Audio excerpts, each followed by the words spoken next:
hanyuma Arsenal yo yakubitaga itababarira ikipe ya Aston Villa yarababaje cyane ibatesha amanota 3 ariko nimugoroba wari umukino kuyihimuraho mu buryo bukomeye cyane. Aston Villa nyuma y'imikino 11 idatakaza yakubiswe na Arsenal ikubitwaga ko nikunda kweri bitego binakurikiye. Yego mutoza Mikel Arteta waruhanzwe amaso ni mugoroba nyuma yuko yari yatsinzwe umukino na Aston Villa ku itariki 6 z'ukwezi kwa 12 birumvikana ko yinjiye muri December nabi yatsindwa na Aston Villa kandi namurusha bavuga bati rero araza kwitwara ate kuri iyi Aston Villa agiye kwakirira mu rugo yari maze imikino 11 itsinda. Ikipe yatsinze Manchester City igatsinda Arsenal igatsinda Chelsea igatsinda Manchester United nk'umukino beruka gutsinda Chelsea bari bagaragaje imbaraga zikomeye urumva amakipe yari yamaze gutsinda gutekereza ko Arsenal iza kubatsinda nyamara mu by'ukuri imbere y'umukino nibwo bari batangaje ko kizigenza wabo Declan Rice ataza kuba hari muri mediane ngira ngo abafana bose bacyumviye inkuru ko Declan adahari bahise basa naho batakaza ikizere kuko iyi mediane gutereramo Declan kandi ari we utanga ikintu cy'imbaraga no gukina umupira cyane muri mediane cy'ipe Arsenal bahise bagira impungenge zikomeye cyane kandi zumvikanaga urebye mediane cy'ipe ya Aston Villa ariko ngira ngo byaje kuba kimwe kuri kimwe kuko n'ikipe ya Aston Villa nayo yaboraga abandi bakinnyi muri mediane yayo yaba Kamara umusore w'umuhanga cyane mu France byayigoye cyane iza no kongera kugorwa no gutakaza Amadumvo Onana nawe ukina muri mediane ngira ngo n'umutozo nayo imbere nyuma y'umukino yabivuze avuga ko kuva atagarutse mu gice cya kabiri byabagoye cyane kugira ngo bari basigaranye ko bafashe John Magini wari usanzwe akina ataka aza gukina na Yuri Telemans hagati byabagoye urumva ko amakipe yombi yaboraga abakinnyi b'ingenzi ku mpande zombi ariko ntabwo twavuga ko umukino wagenze cyangwa se ishusho y'umukino muri rusange yagerwe n'abakinnyi badahari ahubwo byatewe na filozofi z'abatoza ku mpande zombi. Igice cya mbere kirimo imibare myinshi kigoye kumenya uza gutsinda umukino kuko cyarangiye nta kipe iratera ishoti rigana mu izamu bikigoye cyane amakipe yose yafunganye ari kwigana ku buryo igice cya kabiri cyagombaga kugenwa n'uburyo abatoza baza guhindura uburyo bw'imikinire ngira ngo byaje guhira Mikel Arteta rero kubera ko urebye uburyo bavuye kwishyira bavuye kuruka bameze yarababwiye ati murebe uburyo twatanga ikipe ya Aston Villa igitego kuko twarabibonye ikidutanze ikintu twakora gikomeye no kukishyura twamara kukishyura twatakaje imbaraga nyinshi ku buryo badutsinda igitego cya kabiri mwihangane tubatanga igitego baje birukanka cyane na pressing yo hejuru babona kona ayitera neza Bukayo Saka bakijya gutera kona wabona ko ari ibimenyetso byo ko bagiye kubona igitego kubera ko uburyo babanje gukora inama uyu musore Gabriel Magalhaes yarinya bagenzi be byabafashije nge navuga ko bimwe mu bintu byafasha Arsenal imbere yuko tujya wenda nyirizina mu mukino partnership ya Saliba na Magalhaes navuga ko yabafashije kuko Arsenal yamaze iminsi yinjizwa ibitego kubera amakosa aneshingiye ku midefender itari myiza ya Hainkapi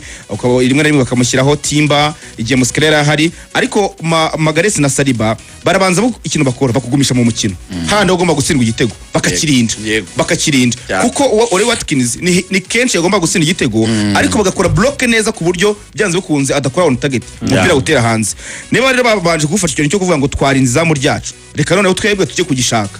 Jesus yavuze ikintu gikomeye yavuze ngo icyo nkundira Magalhaes adefanda neza akunda kudefanda nkuko nanjye nkunda gutsinda ubwo Jesus yivuga ariko akavuga ngo arenza ikintu cyo gukunda gutsinda kandi n'umudefanse ngo yabanje gucyo ikintu cyo kudefanda neza ariko abonye ko byakunze ajya gushakira igitego arayitsinze gutanga Aston Villa mu mukino byabafashije iki byatumye noneho bavuga ngo twamaze kubona igitego reka dutuze no dukina umupira wacu tureke kuransa cyane amabaro duhanahana ariko twongere na pressing yacu igitego cya kabiri batsinze yari pressing n'ubundi yakoze Odegaard tudasanga tumuza Odegaard gukora pressing nk'iri yakambura baro Sancho yamara kuyambura ntahita yitanga byoroshye agakora dribble kugira ngo arindire ko bire grupa abona Zubimenda agaze neza aramusunikira amuha pass nziza batsinda igitego cya kabiri ngira ngo bayisira igitego cya kabiri byasaga naho match bayirangije kubera ko bahise no biharira umukino position barazamuka bakomeza gutegereza ko babura igitego cya gatatu biza ko wabonaga ko ikipe ya Aston Villa yaje kuva muri match Arsenal reka tuvuge ngo kimwe mu bintu ari gukoresha neza cyane ni imikino yo mu rugo.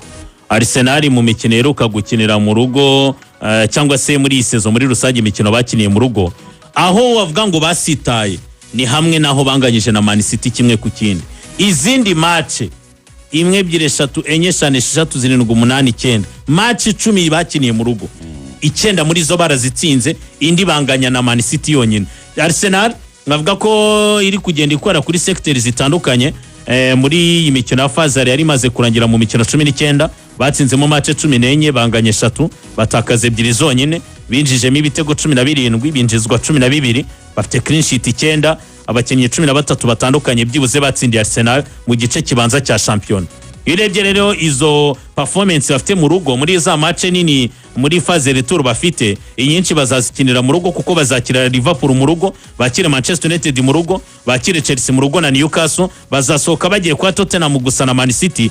Byibuze icyo basabwa ni ukureba uburyo bazajya gukina na City bayiri imbere kuko Arteta niba ukeneye gutwara igikombe cya champion mu gihe wahuye na City retour nubwo ayisanga iwayo izaba ari match confirma ko nawe ukeneye igikombe umaze gukura. Ikindi Arsenal imaze kugenda izamura uburyo bw'imitsindire kuko Arsenal kenshi abantu baravugaga bati ibitego byo kuri set pieces nizo bacungiraho cyane, ariko byibuze muri faze y'imikino ibanza batsinze ibitego 18 muri open play, batsinda 11 muri set pieces, babona penalty 3 ndetse ama equipe bahanganye yitsinda ibitego 3 n'ibitego 2 byaturutse muri counter attack. Vuga ngo sector zose uburyo bw'imikinire butandukanye. Arteta yazamura uburyo yabukoresha agatsinda igitego. Reka turebe niba zakomeza kwitwara neza kuko iyi match yari imwe mu zo nawe yaratezwe.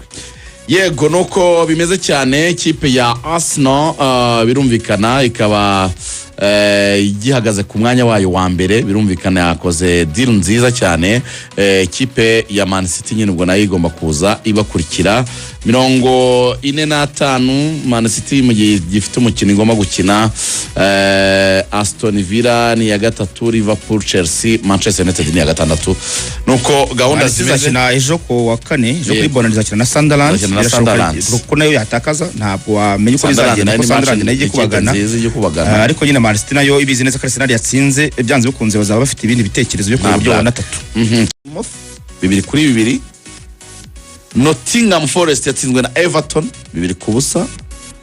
West Ham United ikereka bayinganya na Brighton 2-2.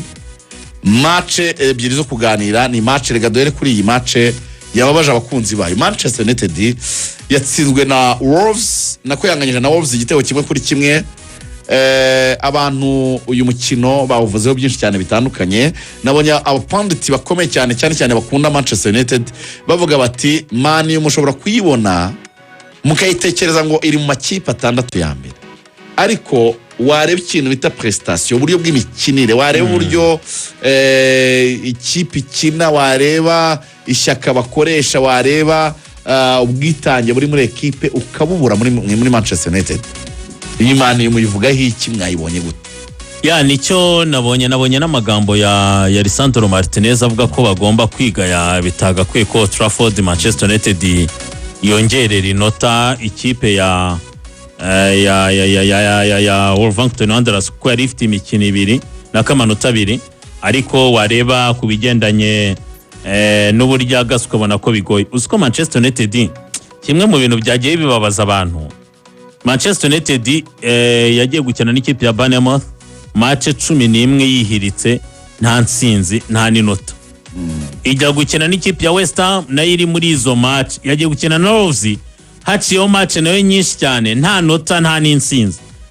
Aya ma ekipe yasaga nkazukira kuri Manchester United mu kubona inota cyangwa se mu kuba batsinda match. Rero iki kintu kitakikwereka mentality y'abakinnyi ikipe ya Manchester United kwikiri hasi. Ari nacyo kintu aba pundit bagenda bagaruko cyane basesengura kuko mentality y'umukinnyi cyangwa se gukomera mu mutwe k'umukinnyi kubona ko nawe afite intego, afite icyo ashaka mu kuba yafashe ekipe bibonera kuri za match zifite igisobanuro. Manchester United aramanota gitakaza, ubona kwitakabaye yatakaza. Wakinnye n'ikipe ya Everton ituzuye, ukeneye gutsinda ukabona amanota uragayitse. Manchester United ikinnye na West Ham ku munota wa nyuma, West Ham irishyuye, Manchester ibwisunika ikaza mu myanya nk'itatine. Ukinnye n'ikipe ya Nottingham yari iri muri zone mbi cyane, imaze match hafi 8 nta nota nta n'insinzi, igukuyeho inota utakaje amanota. Riya ni inota babonye rya mbere kuva mu kwezi kwa 10. Nuko Wolves yaherukaga inota mu kwezi kwa 10. Mu kwa 10 hashize amezi 2 inota irikura kuri Manchester United. Kugira ngo byumve n'ibyo twagarukaga abantu banabyumve ko Manchester United iba ari ekipe yagayitse. West Ham kugira abantu babyumve mu buryo bw'imibare, West Ham yakinnye na Manchester imaze match 8 nta nota nta n'insinzi. Bournemouth yari imaze match 10 nta nsinzi nta n'inota. Wolves yari imaze match 15 nta n'inota nta n'insinzi. Ubundi bari kuvuga ngo Man U yahagaritse urugendo rwa Wolves bwo kudatsindwa mu gihe abandi bahagarikaga urugendo rw'andi makipe yo gutsinda yo yayitambitse uruvuze mu nsinzwi zayo yayibujije kongera gutsindwa. Ni ikintu cyababaje cyane abakunzi ba Man U kuko Man U yagiye gukina Chelsea nayo irimo iranganya match yayo bakinaga n'ubundi Chelsea nayo match yayo yatangiye imbere yabo. Chelsea yari bari imbere, Man U yari gutsinda ikagera 32 ikarara ku mwanya wa gatanu ikanganya amanota n'ikipe ya Liverpool. Ikindi kintu cyababaje bari kushinja umutoza Ruben Amorim ikintu cyo kutagira consistency. Buriya consistency ni ikintu gikomeye cyane mu mikino yo guhozaho. Yari yatsinze Newcastle ku wa gatanu, ubona ko rwose yakoze match nziza batsinda Newcastle, match yari ikomeye mu by'ukuri mu gihe baburaga abakinnyi benshi badahari, aba bafite imvune ndetse n'abari mu gikombe cya Afrika. Ariko agitsinda Newcastle baravuze bati Man U ishaka gusa naho iri gutanga yasure yo kuvuga ngo Manchester United ni Man U, nyine ni Man U byanze bikunze ku izina igomba kwihagararaho marigire wenda ibibazo yabifite byose. Bakavuga bati niba itsinze Newcastle twabonaga ko bigoye kwitsinda ariko ikaba yakoze win nk'iri ikabona amanota 3 byanze bikunze kuri Wolves no kubona Bonani noneho igiye gutsinda inakonvenka.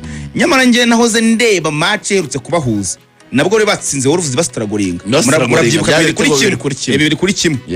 Navuga nti iyo Wolves birashoboka cyane ko yatuma Man itakaza.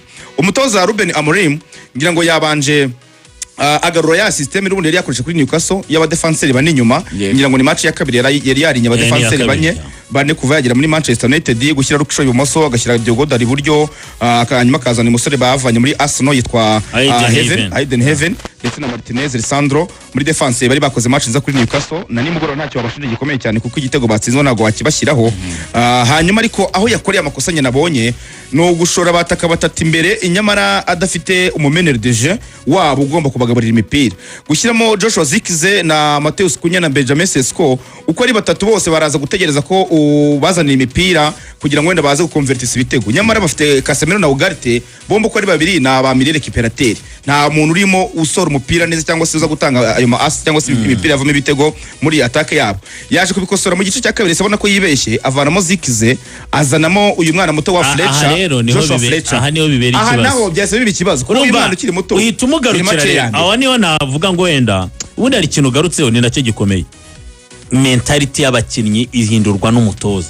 Icyo umutoza aganiriza abakinnyi. Nirebye intambara barwanye kuri Newcastle bikwereka ko hari uburyo match bayiteguye bihita bitandukana nuko wateguye match. Match yasaga nkaho idateguye. Manchester mentally basa nkaho nyine baje byo kuza gusa. Nicyo kintu bagaye umutoza. Ariko kubigendanye na effective kuko iyo ufashe umwana nka Jack Fletcher, umwana wa Darren Fletcher muri Chandler wa Man U, ukazana umwana nka Bendito Mantato w'imyaka 17 n'abakinnyi ubona ko batabigira icyo bagwa. Ko Manchester ubuze Bruno niwe wakreaga bavuga ko Bruno iyi saison ngo ari imwe muri saison mbizi, ariko niwe umaze kugira assist nyinshi muri Premier League no gucreate uburyo bwinshi. Ukajya kuri Mason Mount wayisavuni kagira kanoke mbere ya match. Urumva ubuzo ndi mukinnyi wakaba ya Clay wagufashije match ya Newcastle. Na Patrick Dorgu ari gwengekwa kuri 11 mu gusatira ari umudefenseur. Harimo ikibazo nyine cya Swadi Noya n'abakinnyi bagiye mu gikombe cya Afrika aribo bari batwaye yaba Madi Diaro ndetse na Mbiumo na Bruno wayisavunika nibo bakinnyi bamaze gucreate uburyo bwinshi bwavamo ibitego muri Manchester United. Muzi ejo naho zenkurikira Sky Sports uzi ikiganiro mutoza Ruben Amorim yahaye umunyamakuru kazi wa Sky Sports amubaza kubijyanye na recruitment no gutekereza kongera imbaraga mu kwezi kwa mbere. Ruben Amorim yaramubwiye ati ntabwo nzajya gukomanga ku muryango wa Berada mbasaba abandi bakinnyi. Te transfer zo mu kwa mbere zirarushya. Ati wenda twatekereza muri sama. Wango Man U nyine kumangwa nta gahunda ihari, nta gahunda bafite kongera umukino. Kereka naho undi wibunza nawe urahusa. Teta we kuri Sky Sports bamaje the same question. Agavuga ati hari imvune twagize zitirindwa. Ati tugomba kurema mu kwezi kwa mbere icyo twakora. Rega aho itubona ko Teta agize ubwo. Pep Guardiola agiye gukira Antoine Selom Semenyo.